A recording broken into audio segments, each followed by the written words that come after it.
Hey guys, it's Candace. And it's Elena. And you're listening to Cousins on Crime.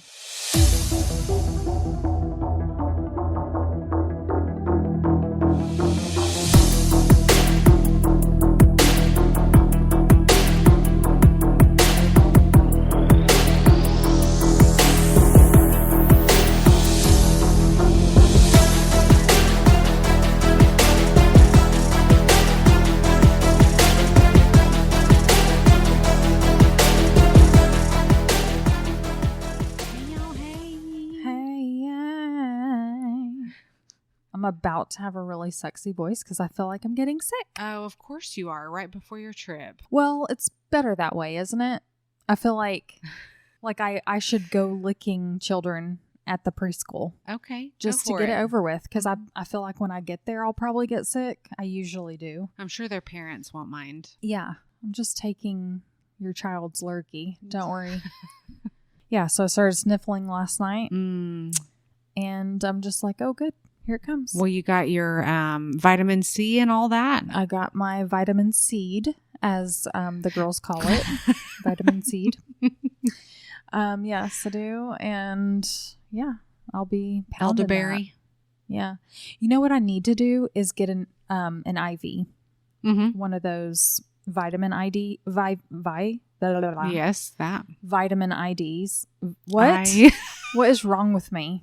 See, it's taking over my brain now. Yeah. The last time I got one was Dusty. Oh, okay. I stayed healthy for a really long time, like a good chunk of time. Do you know where to get one of those? There's a lot of places around here that do them. Anyway, so, well, enough of the rigmarole. Yeah. Should we just... Let's dive in? Let's dive in. This one's whoa. Taking us on a roller coaster. I had chills about this one. And I did not see it coming, the ending. Really? I did not see that coming.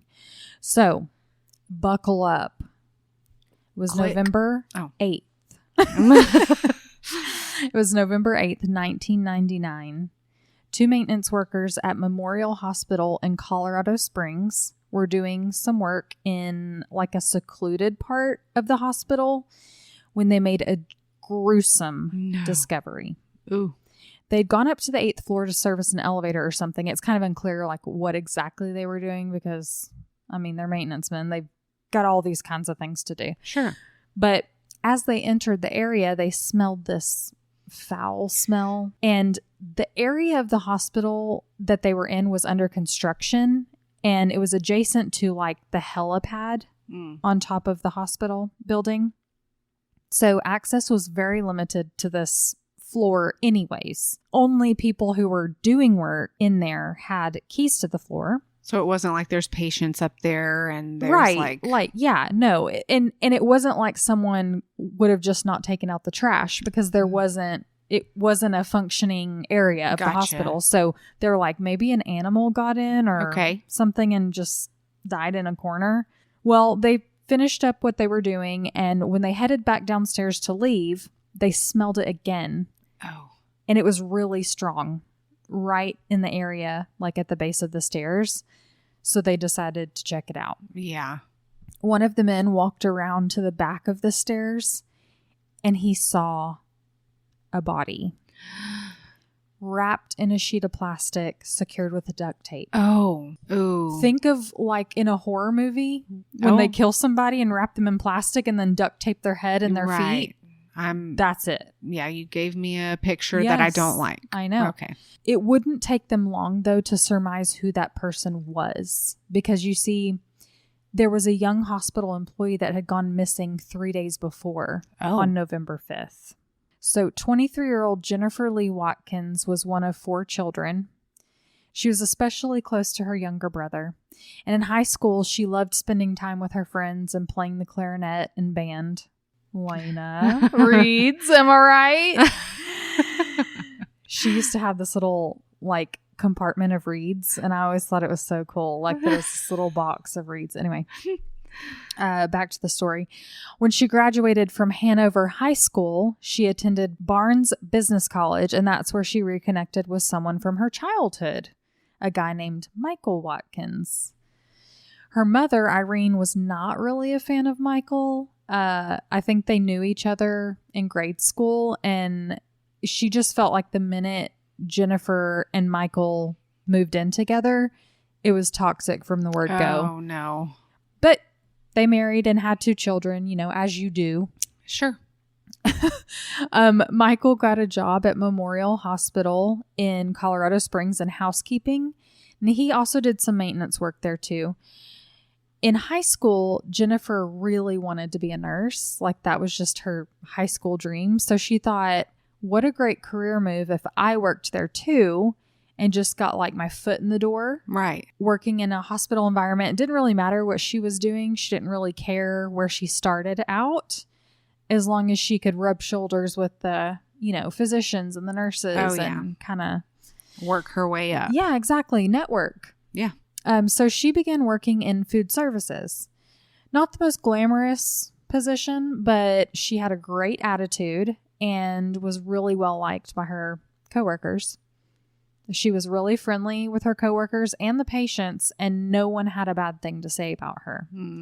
Well, Jennifer didn't return home from working the day shift at the hospital, which would have wrapped up at about 6:30 on November 5th. Okay. So for the kitchen workers, there were a number of different things they could be tasked with on any given day. On this day, though, Jennifer was on the food service cart. So taking the cart around to people's rooms and dropping off their food, picking up their empty trays and such. It was seemingly a normal day for her, other than the fact that the food carts that Jennifer was responsible for clearing up at the end of her shift were still kicking around about 7 p.m. With trays of half-eaten food on them. So her supervisor was really surprised because she wasn't sloppy like that.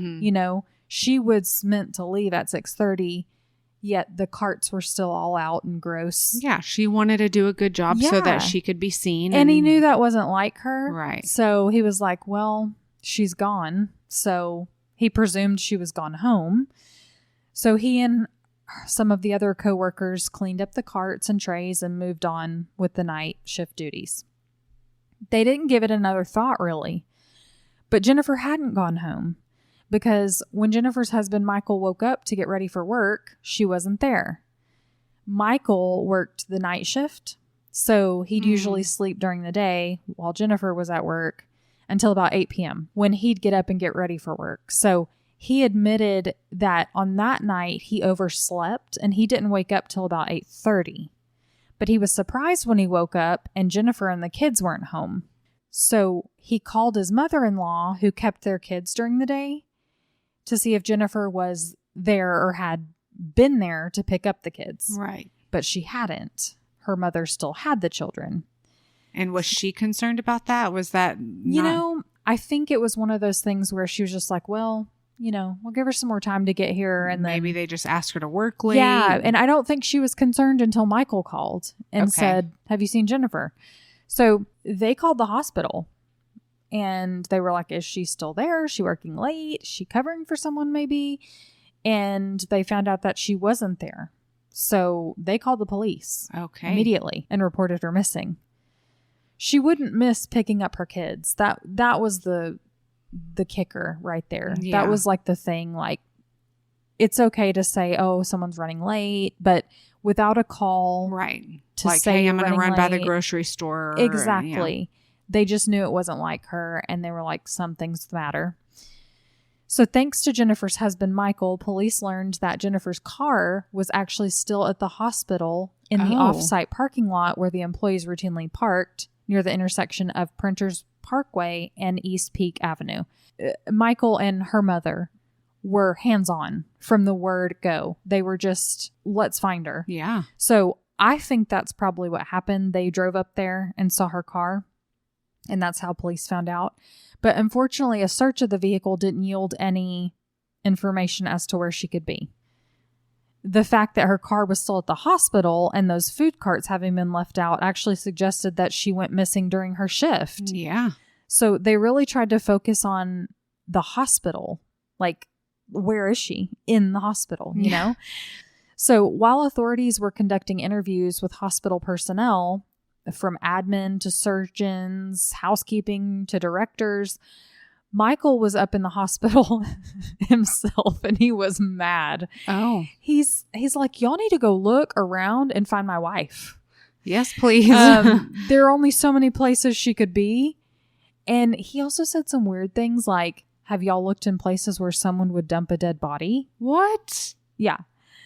At this point, he was I'm sure there's lots of things going through his mind. Yeah. Like, and that's a possibility. I mean, like, she's nowhere to be found. She's probably stuffed somewhere. You know, we all say, I would never say something like that. Yeah. I'm pretty sure I would never say something like that. I mean, if I was looking for Daniel, yeah. I wouldn't be like, can you look where people stuff dead bodies? Like, I just don't think I could utter those words and like think the unthinkable right away. I'd probably think it, but I probably wouldn't say something like that. But we're dealing with a different guy here. True. Like, and I'm sorry, what year was this? 1999. So not really a lot of cameras around. Oh, we'll get to the cameras. Okay, I'll wait. In fact, we're going to get to them sooner than later. Okay. But at this point, Michael was making enemies. Well, you know, he's being a jerk. Okay. He was being a jerk. And so people were like, you're annoying. We've already told you we don't know where she is. You're making this harder. Yeah. But also they really didn't know where she was. Like, they didn't have anything to tell them. Like, I don't know what to tell you. She's not here, or we haven't seen her. So something that might have been really useful, Lena, in the investigation into Jennifer's disappearance would have been CCTV. Uh-huh. If it wasn't so 90s. Yeah.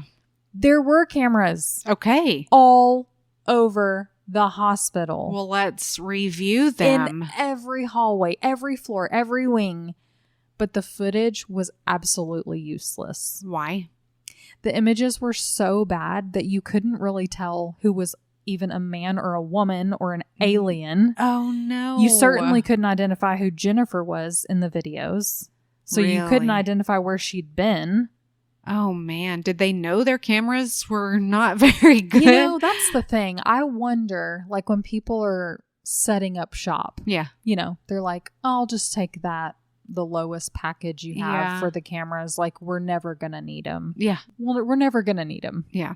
But just in case, we got this that'll show a shadow. And, you know, I think they were those cameras, you know, those cameras that used to be all over the stores, like those black domes on the ceiling. Okay. So I'm not sure what they were capable of, but they were garbage and they were useless. Okay. So around 10 a.m. on November 8th, while even more hospital staff were being interviewed by detectives, those maintenance workers found Jennifer's body. Mm-hmm. I cannot even begin to imagine the task of organizing a murder investigation when your crime scene is a hospital. Right. I mean, the amount of people coming and going each day, each hour. Oh, yeah. That's a great point. You've got employees of all positions rotating in and out. Maintenance men. Yes, you've got patients. Uh-huh. And various visitors of the patients cycling in and out. Like, what a monumental mountain to climb. I can't even imagine. I digress. When Jennifer's body was found, that secluded stairwell was packed with investigators from the crime lab, the El Paso County Coroner's Office, and the homicide unit. From my research, it seems like they cut open the plastic right there at the scene and observed the body to be a Caucasian female dressed in a purple top, black pants, and teal hospital smock. I think it's pretty typical to just like open it real quick and then take everything, like scoop it all up and make sure you don't lose any evidence. Yeah. That's just what I've think happens and like seems like a smart thing to do rather than open it all up right there. They made some observations at the scene.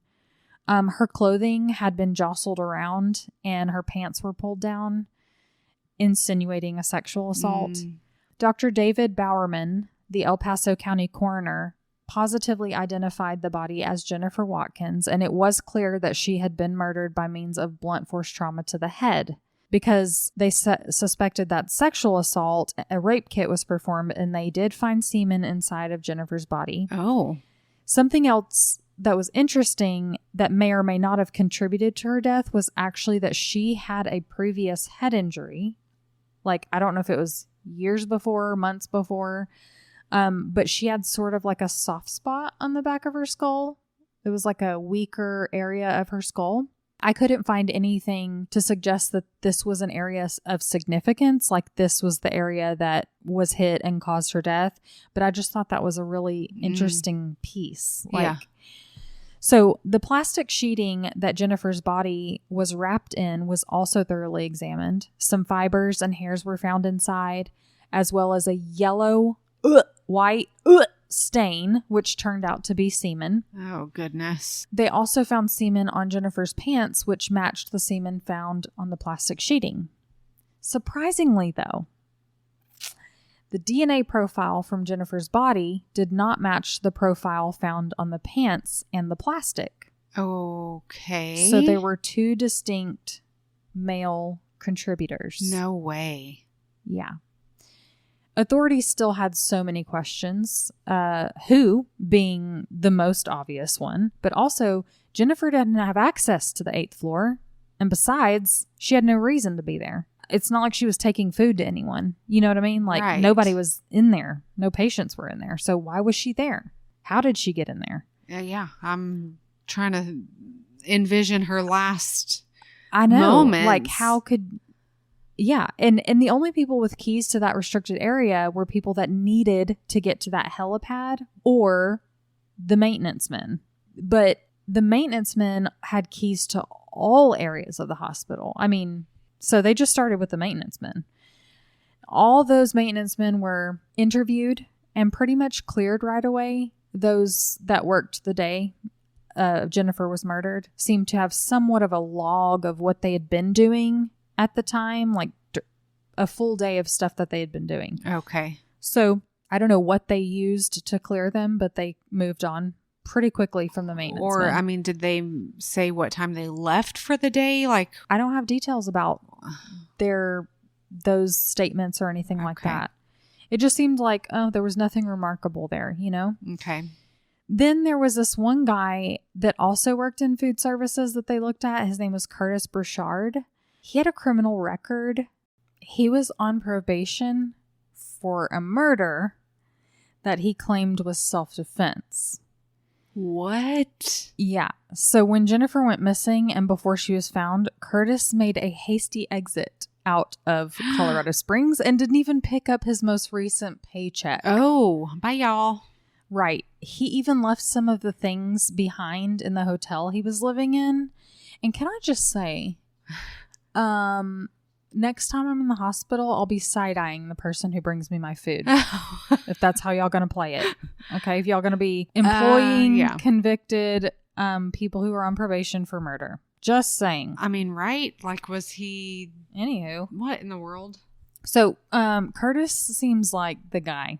You know what I mean? Like, what are the odds that Jennifer would be working with a convicted murderer and now she turns up murdered? After tracking him down in California, when he was questioned, he told police that he took off because Jennifer was missing. He knew that with his record, they'd surely look at him, and he was terrified that he, a black man with a criminal record, would take the fall for the crime. Sure, I can see the Yeah, I mean, I get it. Mm-hmm. Looks terrible, Curtis. Can I just say... Pick up your paycheck at least. And you know what I mean? Like, clean out your hotel room. That was pretty hasty of you. I think they were able to verify his movements the day of, stuff like that. And he just seemed like he wasn't their guy, even though he made himself look like their guy. He's like, I can't be connected to another thing. Yeah. The other thing is he willingly gave a sample of his DNA. Okay. And it was not a match. Oh, okay. Well, that does. Yeah. So that does help. You know, with all this considered, he was kind of moved on from. Now, detectives circled back, though, around to Michael Watkins, and he mentioned someone he was suspicious of. get out your cork boards and your colored push pins and your yarn. Yeah. Because you're going to need it for this one. Okay. Jennifer had this ex-boyfriend named James Cook, and he was now married to Michael's sister. Okay. James Cook, who was Jennifer's ex, was now her brother-in-law. Okay. And Michael's brother-in-law. And Michael said that he was obsessed with her. Oh. Would call her, harass her, wanting to get back together. Ew. But when they talked to James was like, no. Like, Jennifer's family? Yeah, I talked to her. We dated married. In the past. But the past is the past. And like, I'm married. She's married. Okay. It wasn't like that. So after a little more due diligence, police ruled him out. And I can't speak for detectives, but I'd be mad. Okay. I'd be mad if someone gave me some flimsy information that sent me barking up the wrong tree. And why? Like, why are you trying to lead me in a direction that is not true? I know. And the detectives were probably a bit annoyed, but it didn't help that Michael had sort of painted a target on his back with his outbursts and, those early days of Jennifer's disappearance.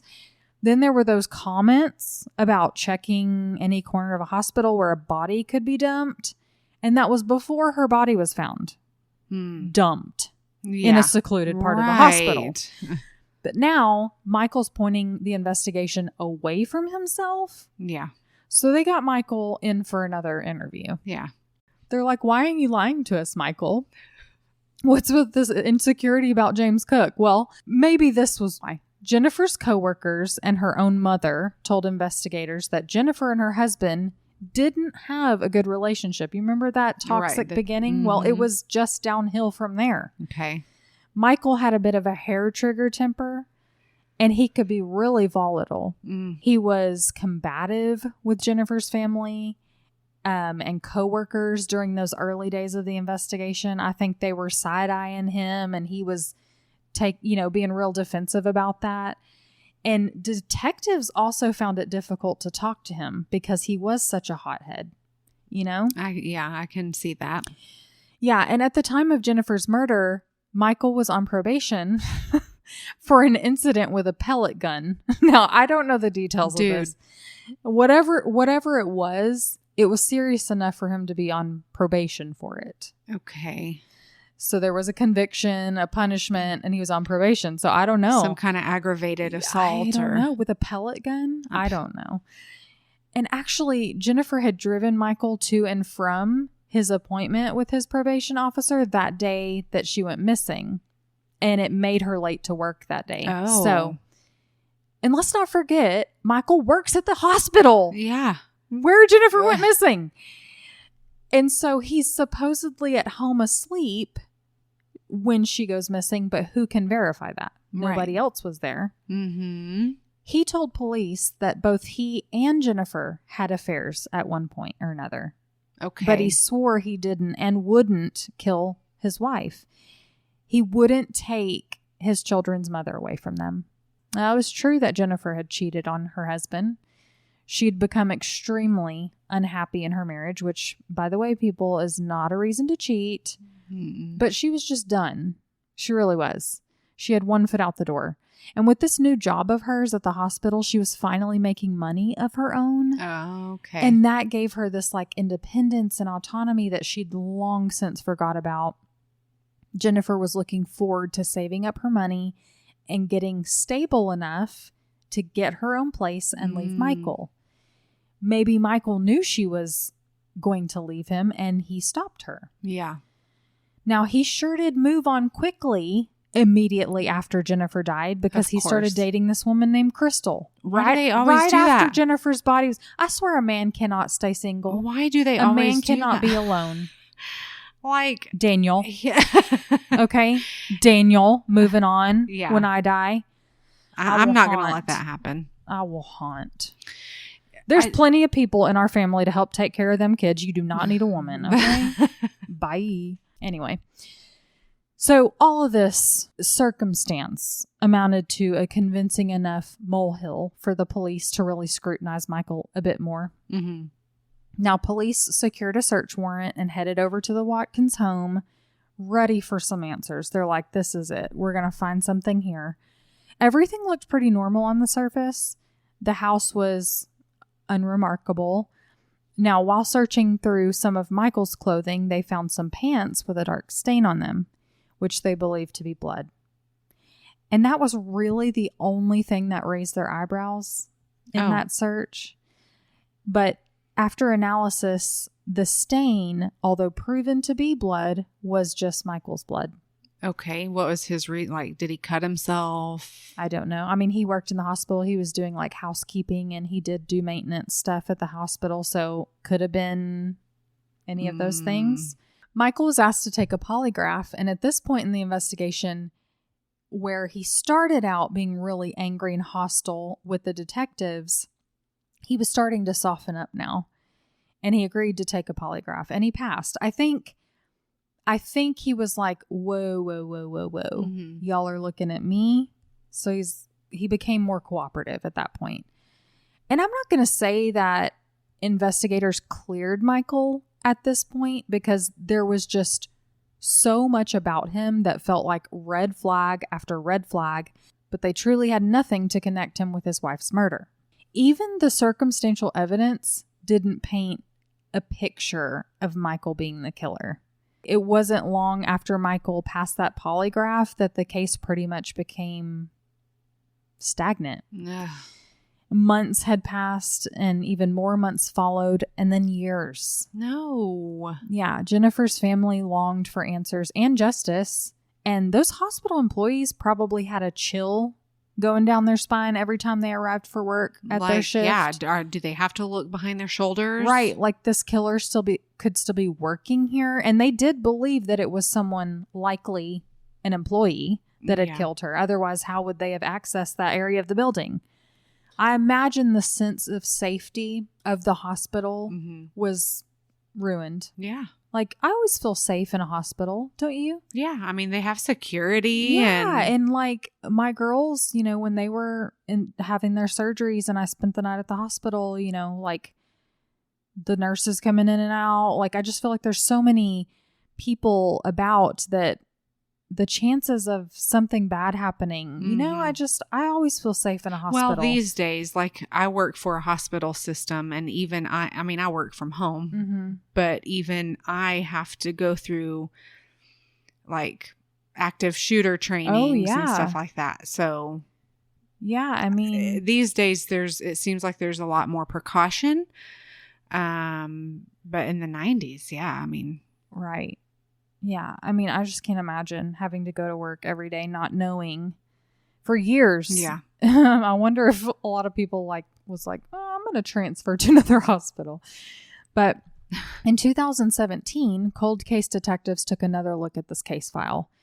Now, DNA technology had unfurled into a living, breathing, crime-fighting machine.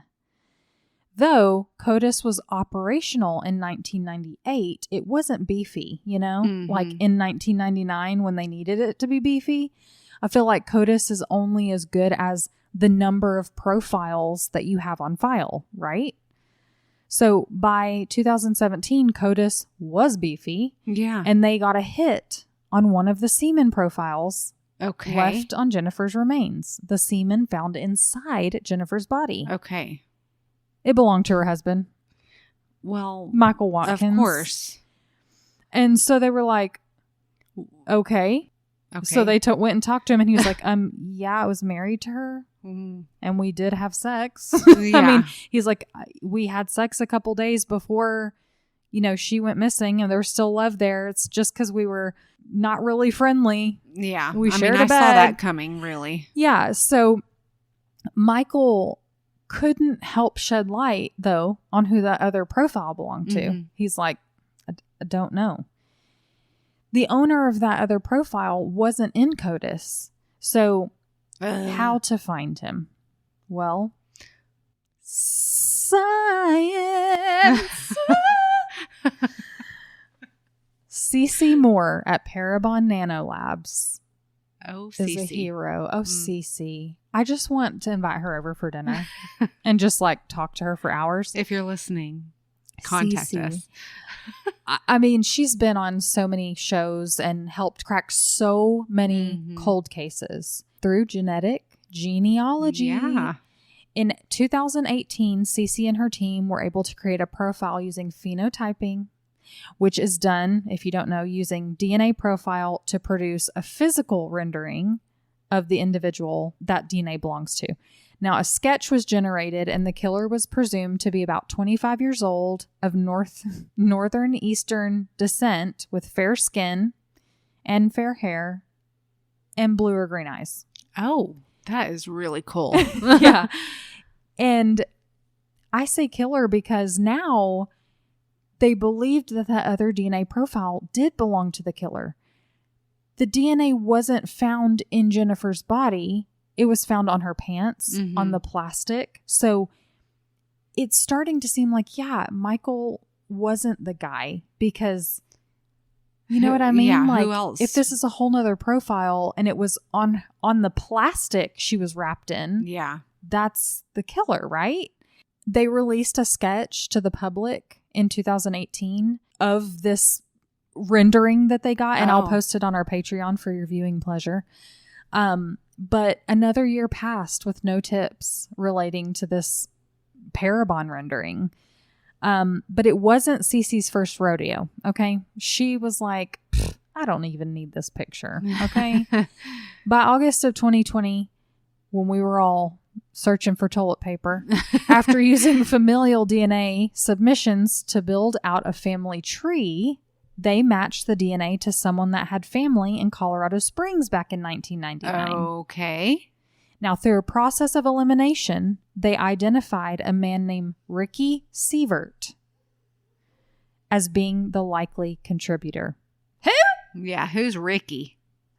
Ricky who? Well, we didn't talk about him. Cold case detectives realized that Ricky Sievert was a maintenance man. That probably was one of the very first to be questioned in the original case. And he looked very similar to the phenotype sketch that Parabon released. Wow. They weren't going to be able to get Ricky's DNA, though. Why? Because he died in a car accident. Really? In 2001. Just a couple years after Jennifer was murdered. No way. And his body was cremated. No.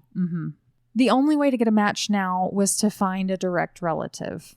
Now, Ricky had a daughter. And so investigators visited Ricky's widow. And can you just imagine getting this knock on your door? No. Mm-mm. I mean, I cannot imagine. After all these years. But thankfully, she consented to them obtaining a sample from their daughter.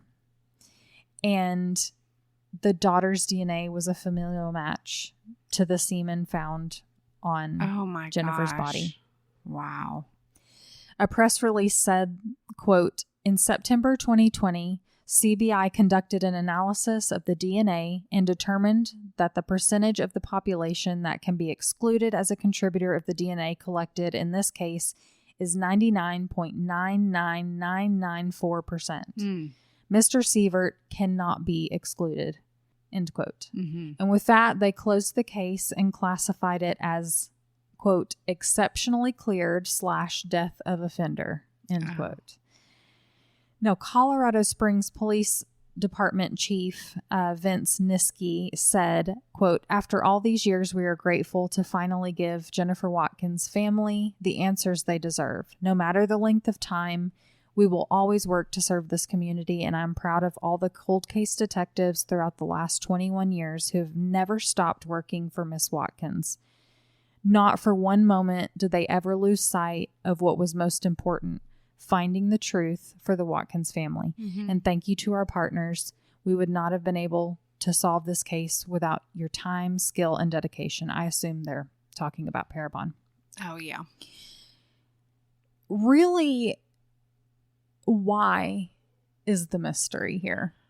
Okay, yes. So police believe there might have been some disagreement between Ricky and Jennifer, though no one could say what that was. No one was witness to any such disagreement or interaction in any way, shape, or form. Like, nobody even saw them talking that day or remembered them talking. And we'll never know. Yeah. We'll never know what went down because Jennifer and her killer are both dead. What I would like to know is what he said when he was interviewed that first time. Mm-hmm. And me too. What were his actions after the day she went missing, after the day she was found? What was his demeanor? I know, because he should have been clenching his butt cheeks. Yeah. Because he was one of the only people to have access to the area she was found in. Right. But it seems like he just went on with his life. Like he was married, he had a child. Yeah. He just carried on. We also don't know if they had any type of relationship other than just running into each other at work. Gotcha. Like, yeah. No one in Jennifer's circle could say one way or the other. What if they had a fling? What if they flirted at work? What if she rebuffed him that day? Or I don't know. Yeah. Like, I don't know what happened. How did he get her to the 8th floor? How did he get her there? The ending of the story may fall flat for some, but it doesn't negate the hard work of the detectives more than 2 decades after Jennifer's murder. They just never gave up. Our killer may be dead, but you know what? His name is tarnished. Oh, wow. I mean, and there's some justice in that. Like, I bet when he died, people mourned him and thought, what a tragic accident. Like, and then all this time later, they're shocked to realize that he brutally murdered a woman and then just went about his business afterwards. Yeah. Like, I feel like the devastation for his loved ones is not something he obviously cannot reconcile that. He can't say... Exactly. And that's what I feel like is like a double tragedy. Yeah. Is now they have to live with this memory of him. And you're like you said, not reconcilable. Yeah, it's not. And, some people can at least face their husband and say, did you really do this? Like, and they can work through that. Yeah. But his family are definitely victims in some way, shape, or form. It's crazy just how that worked out. So, but really this isn't about him and his family. This is about Jennifer and how 2 children lost their mother. Yes. For nothing. No. Wow. For nothing. In so many ways, her life was just beginning. She had found this strength within herself to work hard and pull herself out of this like toxic relationship. And even though I'm sure she was probably scared of the devil she didn't know, which is making it on her own, she was still willing to do it. Yeah. Yeah. And I'm just so sorry to her that she didn't get that chance to see what she was capable of on her own. Well, I'm thankful for the angels here on earth that are willing to put so much effort and like they're so smart to be able to use science and give answers for Jennifer. Yeah. Wow. I know. There must be a hunger like to those people that just, I mean, because you have to reckon they get paid salary. And money makes the world go round. So they're not getting paid extra to work overtime or this, that, and the other. It's their passion. So they just have this drive. Like, I've got to figure this out. And then it makes me think, like, what am I doing with my life? We're sitting here talking about it. We're sitting at a dining table talking. But I still have a question. Where did he kill her? Where? Because there was no reports about blood being found anywhere else in the vicinity or any other place in the hospital.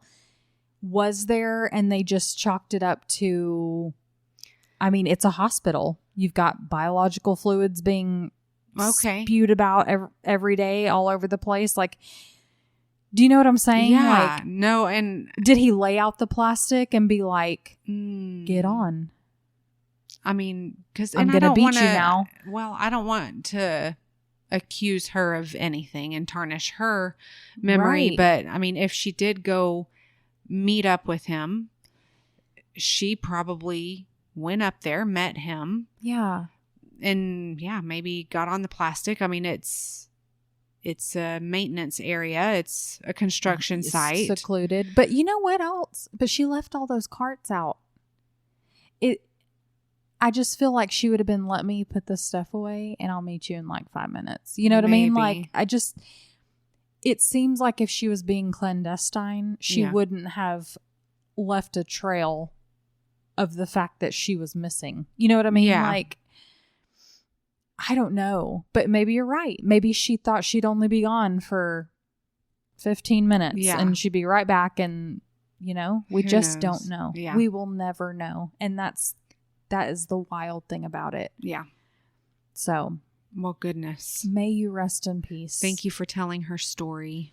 Yes. Fly high. Fly high, Jennifer. Well, that was great. Let's do it again sometime. Let's do it. Bye, guys. Bye. Thank you for listening to Cousins on Crime. Get connected with us by becoming a free member on our Patreon. Or for just $5 a month, you'll have access to bonus episodes, discussion groups, and much more. If you can't afford $5 a month, we get it. Inflation, am I right? Please consider leaving us a positive review and rating wherever you listen. And don't forget merch. Support our podcast and show the love by sporting t-shirts with our latest designs, or grab an evidence bag to keep the chain of custody for all your valuables. Don't forget to follow our show on your favorite streaming app so you never miss an episode, and get photos and updates on our Instagram at Cousins on Crime Podcast or our Cousins on Crime Facebook page. Have a case suggestion? Email us at cousinsoncrime@gmail.com.